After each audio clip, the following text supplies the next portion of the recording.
una sa lahat. Sa pulsa video, ang 4 na binatilyong yan na naglalakad sa labas ng isang bahay. Sila ang mga sospek sa karumal-dumal na pagpatay sa isang babae. Ang biktima, halos 40 beses sinaksak. Ang buong detalye ng karumal-dumal na krimen, abangan! Pilipinas, alas 5:30 na. Ito na mga bumabanderang balita. Finding sa bungeros, paghahanap sa mga nawawalang sa bungero sa Taal Lake. Sinimula na ng Coast Guard. Castro versus Castelo, mga tagapagsalita ni na PBBM at VP Sara nagpaparinigan. I am not an attack dog. I will not go on the offensive. I will just report. VP Sara doesn't need anymore an attack dog. So, you know what I mean. At Binay versus Binay naman, dating Mayor Abby Binay bumuelta sa patutsada ng kanyang ate Nancy kaugnay sa Manoy Midnight Deal sa Makati Subway Project. Mag-aral muna sila, magkita na lang kami after 3 years.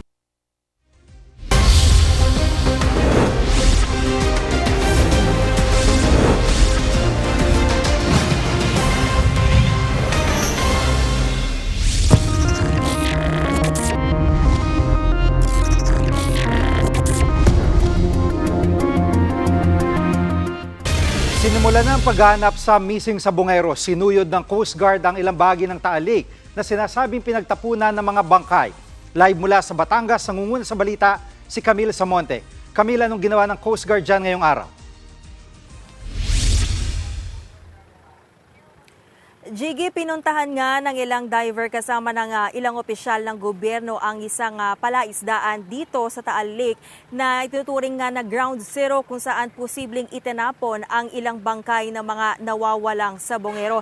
Ayon kay DOJ Assistant Secretary Mico Clavano, technical site assessment yung kanilang ginawa bago nga gawin yung pagsisisid ng mga diver. Ikinasa ito,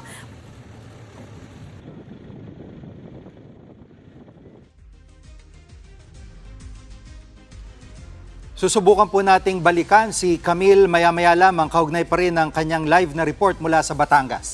Samantala, dumulog sa mga pulis ang ilang pang pamilya ng mga nawawalang sa bungero. Ang ilan sa kanila nakipag-areglo noon pero ngay naghain na ng reklamo. Live mula sa Camp Crame, nangunguna sa balita si Brian Castillo. Brian, bakit sila nagdesisyong ituloy na ang pagsasampa ng reklamo? Digi, ilan nga sa mga pamilya ng mga nawawalang sa bungero ang formal na naghain ng reklamo sa tanggapan ng PNP Criminal Investigation Detection Group o CIDG. Ilan sa kanila, yung mga dati nang naghain ng reklamo pero iniurong lang daw. Kabilang dyan itong si Aling Ana, ginatunay na pangalan, na nagpakilalang ina ng isa sa mga nawawalang sa bungero. Gate niya, balak niya nga ipagpatuloy ang reklamo dahil iniurong lang daw ito nung kinakasama ng kanyang anak. Matapos makapag-areglo, hindi naman kilala nitong si Aling Ana kung sino yung naka-areglo ng kinakasama ng kanyang anak. Narito ang kanyang pahayag. May bali-balita ko noon na ganun nga po nagkabayaran. Pero hindi po agad ako maniwala. Masakit sa isang magulang na ang gano'n ang nangyari sa anak ko. Kaya pagkabay. Hindi po siya maalis sa puso ko, sa isip ko. Araw-gabi po.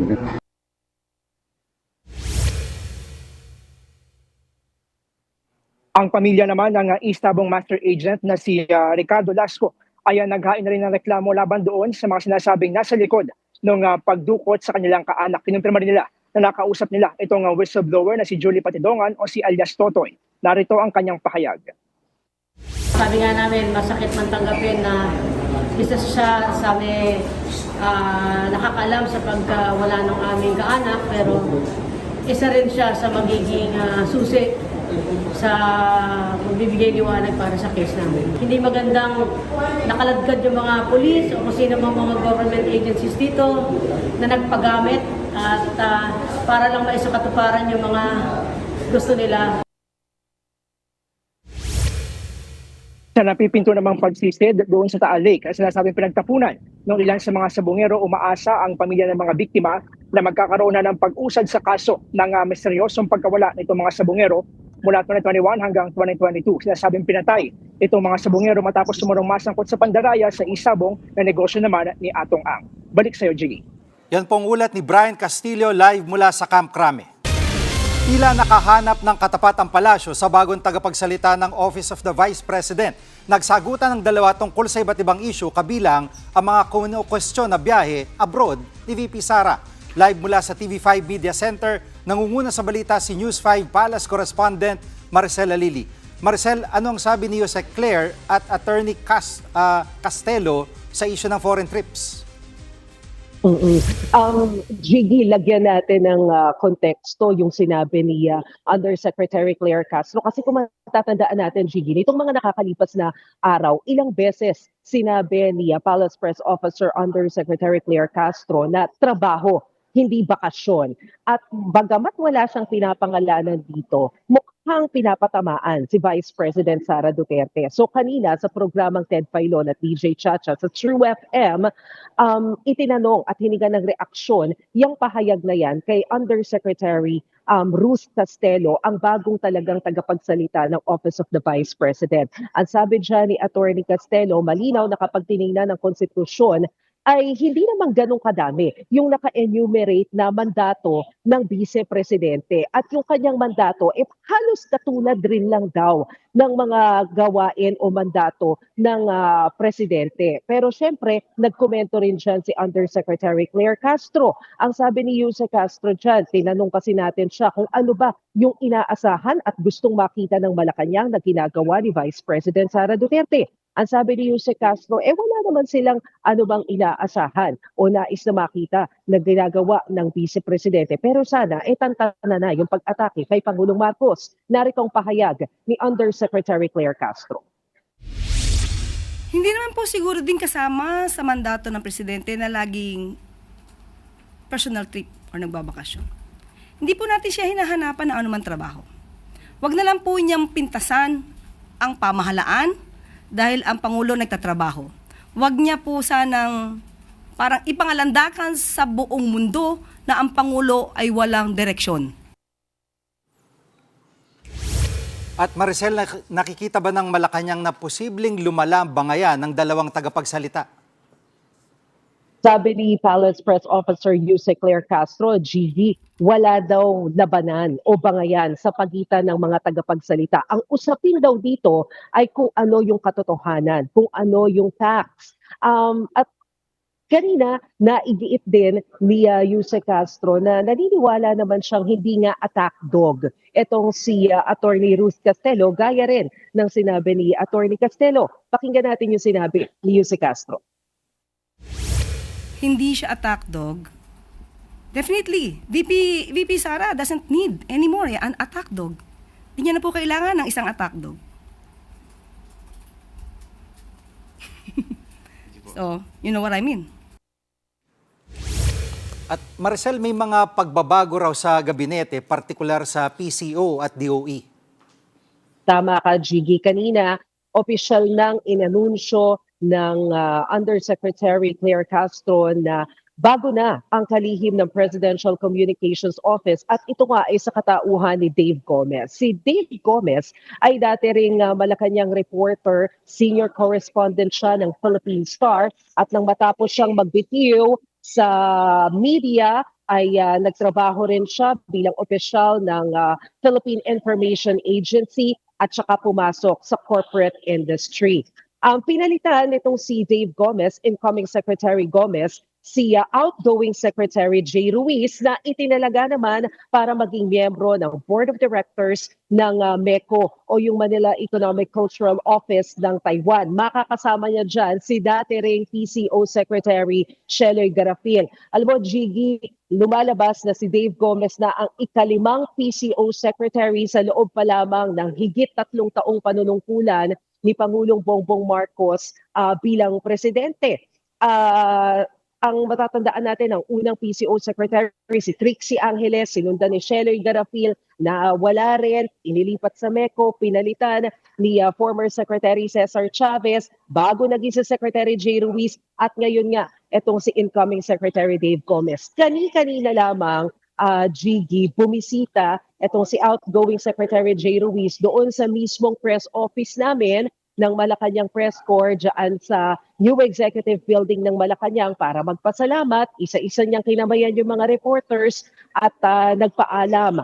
Pero maliban dyan sa PCO, inanunsyo rin kanina na itinatalaga na ni Pangulong Bongbong Marcos si Sharon Garin bilang kalihim naman ng Department of Energy. Dahil matatandaan natin, OIC lang yung unang anunsyo sa kanya. Ngayon, appointed na siya as DOE Secretary. Jiggy? Yan pong ulat ni Maricel Halili live mula sa TV5 Media Center. Balikan natin si Camille Samonte live mula sa Batangas kaugnay sa paghanap ng missing sabongeros. Camille, anong ginawa ng Coast Guard dyan ngayong araw? Yes, Jiggy, pinuntahan nga ng mga diver at kasama ng ilang opisyal ng gobyerno itong palaisdaan na tinukoy na Ground Zero kung saan posibleng itinapon ang ilang bangkay ng mga nawawalang sabongero. Ayon kay DOJ Assistant Secretary Vico Clavano, technical site assessment yung kanilang ginawa muna bago nga gawin itong pagsisid ng mga diver. Ikinasa ito para ma-verify ang sinasabi ni Julie Patidongan o alias Totoy at iba pang informant na dito nga itinapon yung mga bangkay. Kailangan daw muna kasing suriin yung kondisyon ng tubig at kung gaano ito kalalim. Hindi rin daw kasi magiging madali ang paghahanap ng mga bangkay lalo't masama ang lagay ng panahon. Kagaya nga ngayon, Jiggy, kanina mataas, matirik yung sikat ng araw pero ngayon ang lakas ng ulan at sabi pa nga ng DOJ may impormasyon silang nakuha na itinali umano ang sandbag sa ilang bangkay para nga lumubog ito sa lawa. Jiggy. At Camille, kumpiyansa ba ang DOJ na makukuha pa ang labi ng mga nawawalang sabongero kung dyan nga sila tinapon sa Taal Lake?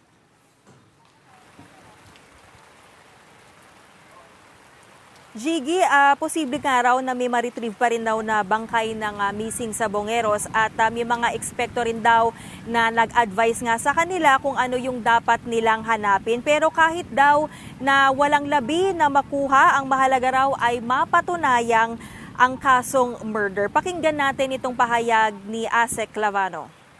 May mga nagsasabi po no na meron pa po tayong maabutan. They indicated certain factors no dahil what we're dealing with now is more fresh water. We do hope to see remains that will match the DNA of those missing cockfight enthusiasts. However, even if we do not find the bodies, what we have to prove is the fact of death. No, that is what is important in a murder case.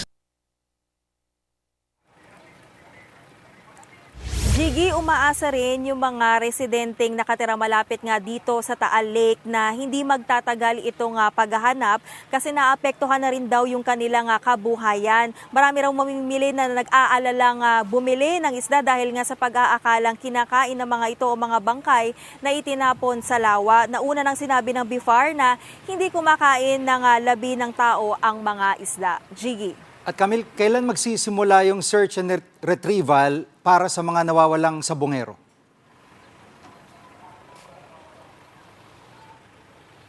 Jiggy, kinumpirma nga ng PCG na bukas na magsisimula yung actual technical dive at yung search and retrieval operations kung magiging maganda yung lagay nga ng panahon. Kung ilan ang divers na sisisid, nakadepende pa rin daw yan sa lalim nga nitong lawa. Titignan din ng PCG kung pwede silang gumamit ng submersible drone at iba pang equipment para mas lalong mapadali yung paghahanap. Jiggy. Yan pong ulat ni Camille Samonte mula sa Batangas. Susunod, dating Mayor Abby Binay bumuelta sa aligasyon ng kanyang ate Nancy kaugnay sa naunsyaming Makati Subway Project. Sa dokumentado ang kwento ng mga Pilipinong kulelat sa pagbabasa. Ano nga ba ang punot dulo ng problema? Diyan kayo mga kapatid, dapat una sa lahat.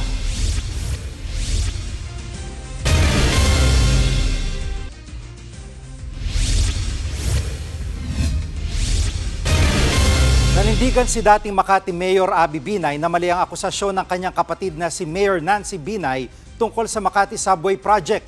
Buwelta niya sa administrasyon ng kanyang ate, mag-aral muna. Nanguna sa balita si Gary De Leon. Gary, ano pang sinabi ni dating Mayor Abby? Jiggy, wala naman daw midnight deal. Yan ang ginigiit ni dating Makati Mayor Abby Binay pagdating sa kontrobersyal na project ng subway. Ginawa naman daw niya ang lahat para lamang sa lungsod. Pinanindigan ng dating alkalde na valid ang settlement agreement sa developer ng subway project na Infradev Holdings Incorporated. Sa ilalim ng kasunduan, kailangan bayaran ng Makati LGU ang Infradev ng 8.96 billion pesos bilang buyout. Umatras kasi ang Infradev sa joint venture project mula na magdesisyon ng Korte Suprema na ilipat ng 10 Embo Barangay sa Taguig mula sa Makati. Dahil sa desisyong ito, mahihirapan na ang Infradev na ipatupad ang proyekto at lugi na rin sila. Bukod pa sa matagal na rin natenga ang subway project, depensa ni dating Mayor Abby, kikita naman daw ng 90 billion pesos sa Makati sa pagbili ng asset. Hindi rin daw mababangkorote ang city government dahil may pera naman ang lungsod. Iniwan daw niya ito na may 30 billion pesos na pondo at 243 billion pesos na asset. Narito ang bahagi ng panayam kay dating Mayor Abby Binay. Masama ba na nagkaroon ng settlement? Dapat bang sinabi namin sa kanila na we're entering into a settlement? And you have to remember that my term ended June 30, 12 noon. Walang election ban. Is it valid or not valid? It's valid. And it is not a midnight deal. Kasi hindi pa nga tapos. Jiggy, nagtataka rin daw si former Mayor Abby kung bakit kailangang gawing issue ni Mayor Nancy ang settlement agreement na isang confidential. Pwede naman daw nilang pag-usapan ng kontrata pero hindi raw siya kinakausap ni Mayor Nancy. Dagdag pa ni Abby, bagamat may settlement agreement, hindi pa naman daw ito pinal dahil dadaan pa ito ulit sa arbitral tribunal sa Singapore, sa Commission of Audit at Makati City Council bago magkabayaran. Pakinggan natin ang pahayag ni former Mayor Abby. You don't want to pursue the subway? That's fine. You have a company worth 1.6 billion, you can start selling the assets. If you don't want to pursue the subway, lugi ka pa ba doon? Kasi kung tutuusin, pwede naman na i-withdraw nila yung settlement agreement na hindi nila kailangan madira ng kahit sino. Bakit pa kailangan niyang ilabas? I can only think of one thing. It is really to undermine my legacy. Yung 9 years na tinrabaho ko bilang mayor na maayos yung pagpapatakbo sa Makati. Amon pa ni Mayor Abby sa administrasyon ni Mayor Nancy.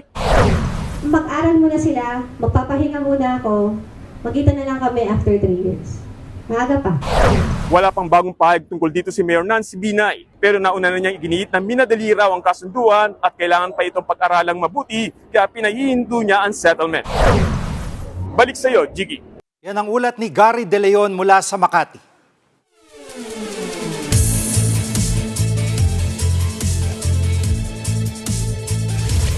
Dumarami ang mga Pinoy na kulelat sa pagbabasa sa datos nga ng Philippine Statistics Authority noong 2024. Halos 19 na milyong Pinoy ang functionally illiterate. Sila yung mga nakakapagsulat, nakakapagbasa at nakakapagkwenta, pero hindi naman maintindihan ang binabasa sa kabila ng kanilang natapos sa pag-aaral. Hinahanapan na raw ito ng solusyon ng DepEd, pero hindi raw nila ito kayang mag-isa. Bigyan natin ng mukha ang problemang ito, dokumentado ni Lord De Vera. Naman is an island. Limit change ang pag-iiba ng upang makatawid sa tinatawag na climate change. Panahon ng pangangailangan, sino nga ba ang tutulog sa iyo? Sa ating kwentong babasahin, alamin kung paano ang pagtutulungan at ang pangangalaga ng ating likas na yaman. Naintindihan mo ba siya o hindi gaano? Hindi gaano eh. Okay, masaya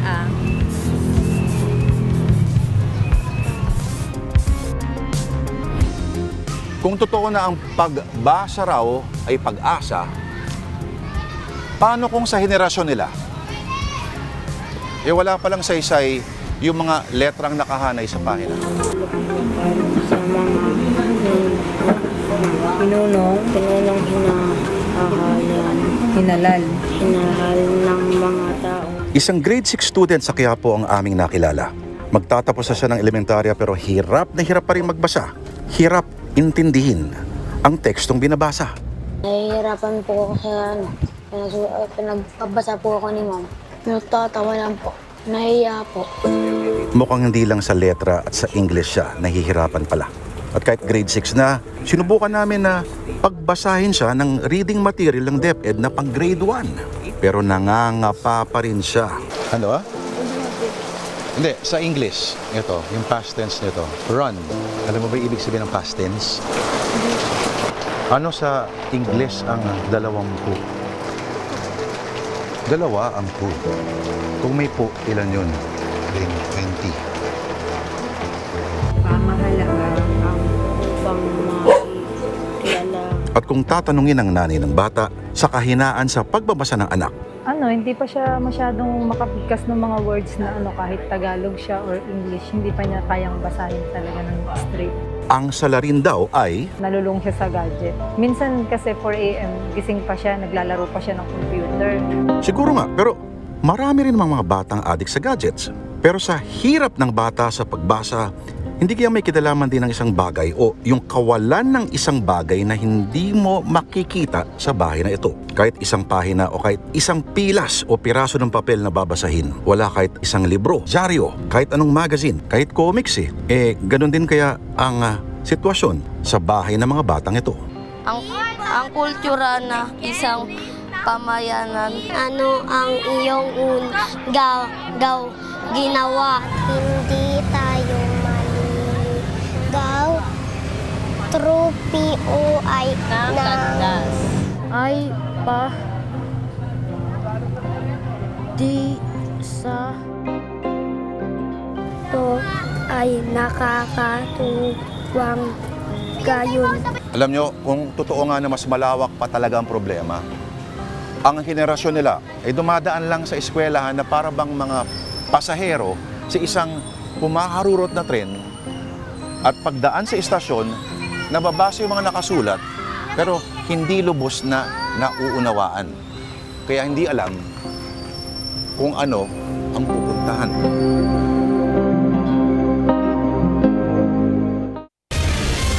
Susunod, dalaga 38 beses sinaksak ng mga akyat bahay. Huwag kayong bibitiw, dapat una sa lahat.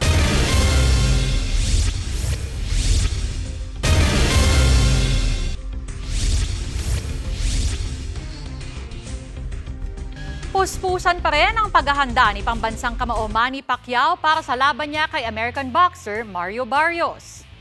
Nagpamalas ng endurance si Pacman sa pagtakbo niya paakyat sa iconic Hollywood sign habang ipinapakita rin ang scenic landscape ng Los Angeles, California. Buong bayan, todo suporta sa ating pambansang kamao. Lahat tayo sama-sama sa laban ni Pacman. Mapapanood sa Free TV ang bakbakang Pacquiao Barrios sa July 20, Linggo, dito sa Pilipinas. 10 a.m. yan sa RPTV at One Sports at 2:15 p.m. naman dito sa TV5. At yan ang nangungunang balita sa sports. Ako po si Denise Tan.